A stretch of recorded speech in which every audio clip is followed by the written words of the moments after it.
Are you ready to embark on a transformation journey that will elevate your project management career? If you are, come here. I got something for you.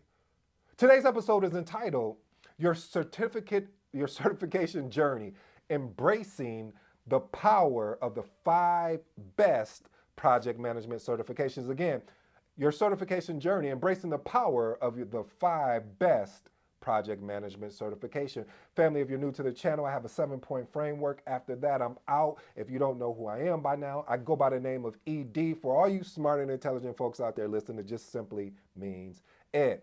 First point, how I did this, family, is I unpacked it in a way where we're going to start at the most experience and then we'll go down to entry level, if that's okay with you. So the first one, I went back and forth because there were so many I could have put on here, but I'm going to do it the way if I was going for it or if I was coaching or mentoring someone that was making a decision that either they were new to project management or they've been in project management and trying to figure out which certification they should go with and the reason why.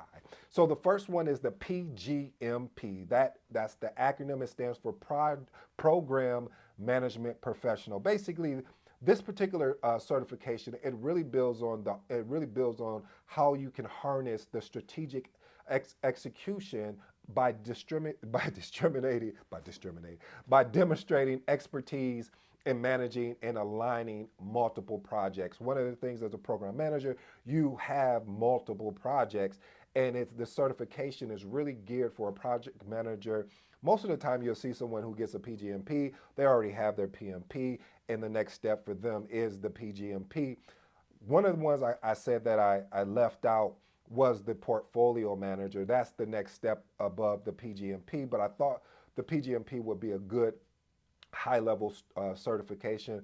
That's a certification I'll definitely be going after in the future currently. But again, this certification really tests your ability how you can allocate resources over multiple projects, at the same time being able to track multiple project timelines, and while you're doing all of that at the same time, ensuring that you're making strategic decisions for the organization collectively. Let's move on to point number two. My favorite certification, the one that it made me work so hard for, the nights that I lost sleep on, is the PMP. Matter of fact, I have a story coming out for you pretty soon, family, about my story of getting the PMP.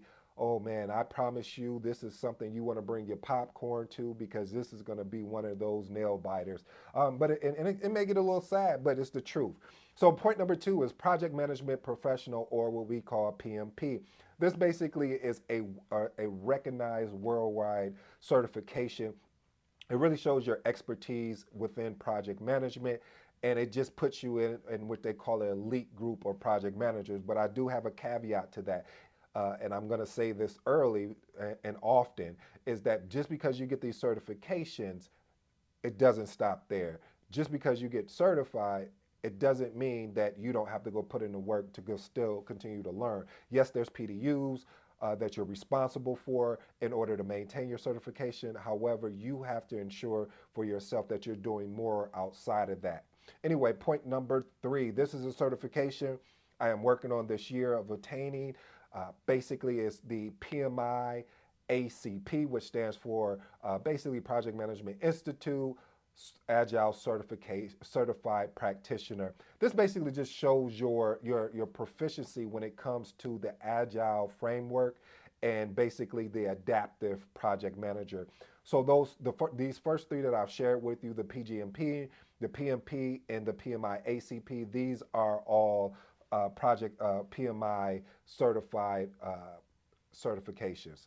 Prince 2, that's my point number four. Prince 2, I haven't really got, this is more, I see a lot of more people, let's say the UK, basically in Europe, that have the Prince 2.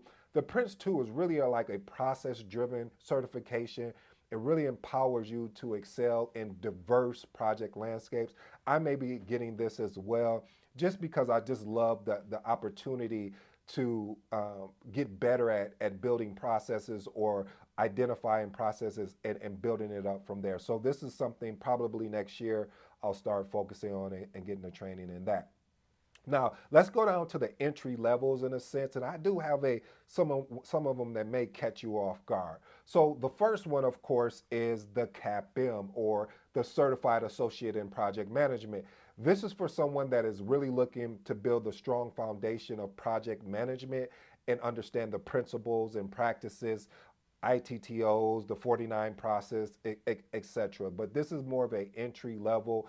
You don't need all of these years, multiple years as a project manager like you do for the PMP or the PGMP. When I say multiple years, I think it's anywhere from 3 to 5 years in order to sit for the PMP of experience. With this, you don't have to have any experience, but there are certain requirements or prereqs that are required. I do have a video on that, so go check it out. I may even link it in the video.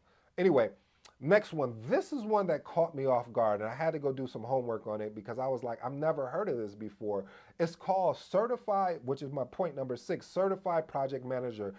The acronym is IAPM. Hey, if anyone has heard of this or actually have this certification, leave a comment. I'm curious how, what made you go for this particular certification, because one thing I loved about it when I was doing my homework, it really focused on the practical skills, at the same time empowering you as a project manager around the principles. So it really builds you up and builds that confidence. To me, in my opinion, I don't want to compare and contrast the two, but there's a lot of similarities with the IAPM, or the Certified Project Manager, and the CAPM, the Certified Associate in Project Management. So those two, in my humble opinion, have a similarity as far as building those practical skills, building that foundation that you're going to need to have the required success in this thing that you love, that I love, called project management. And here's another sneaky one that I threw in. I didn't want to be like everyone else. I could have just given you the CSM, and I said no, let's stretch. Let's make myself uncomfortable, because again, this is another certification, which leads me to my point number 7, which is the Comp TIA project. The Comp TIA Project Plus, excuse moi, Project Plus is really the stepping stone that impacts the essentials of project management. Is really across all industries. And what impressed upon me about this certification is, again, the stepping stone. Like I said, these are more entry level type certifications. And to all those that just really kind of turn out, as my grandma would say, a stank eye at these type of certifications, I'm confused, because it's important to build that foundation. If you don't have any project management experience, these certifications don't require a lot of project management experience. This is what I call an appetizer. What is an appetizer? Well, if you ever when you go to a restaurant, and the waiter comes to you and says, "Hey, would you like appetizers before your meal, or are you just going to order a meal?" And see, to me, these certifications, for someone that has never done project management, and is interested in project management, and they want to get a certification to really, beef up their resume as well as beef up their skill set, I definitely recommend you getting a CAPM, or the Comp TIA Project Plus, because again, it's going to build those essential project management knowledge areas. And what I also love about this thing is the ability to help you early in the career, going back to my analogy about the appetizer, to see if you even want to do this. A lot of people, it's sort of like you get a degree in something, and then you get out of college and you like, man, I don't want to do that. I'll give you a perfect example of that. I was thinking of, I was in insurance, and I was like, yeah, I love insurance. I mean, this is something that's is evergreen product. People are always going to need insurance. And then I started going through the process to get to work in the field of, I think it was like, not healthcare, but life insurance. And I was just like, yeah, this probably is not for me. And I enjoyed the training because it had a sales component that I really appreciate, which I'm going to be putting videos out to, family, talking about the importance of a project manager in sales. And I'm not talking about in sales as you're selling a product. I'm talking about leveraging the sales techniques as a project manager to be able to lead projects lead projects more efficiently, to be able to persuade, and to be able to negotiate on certain things. Anyway, that's it for me today, family. I appreciate you tuning in with me. If you haven't subscribed, please subscribe, hit that like button, and leave a comment. I want to see what's going on with you guys, family. I haven't heard from you in a while, so I'm looking forward to seeing what is going on in your career and in life. Until next time, this has been your boy ED. I'm out.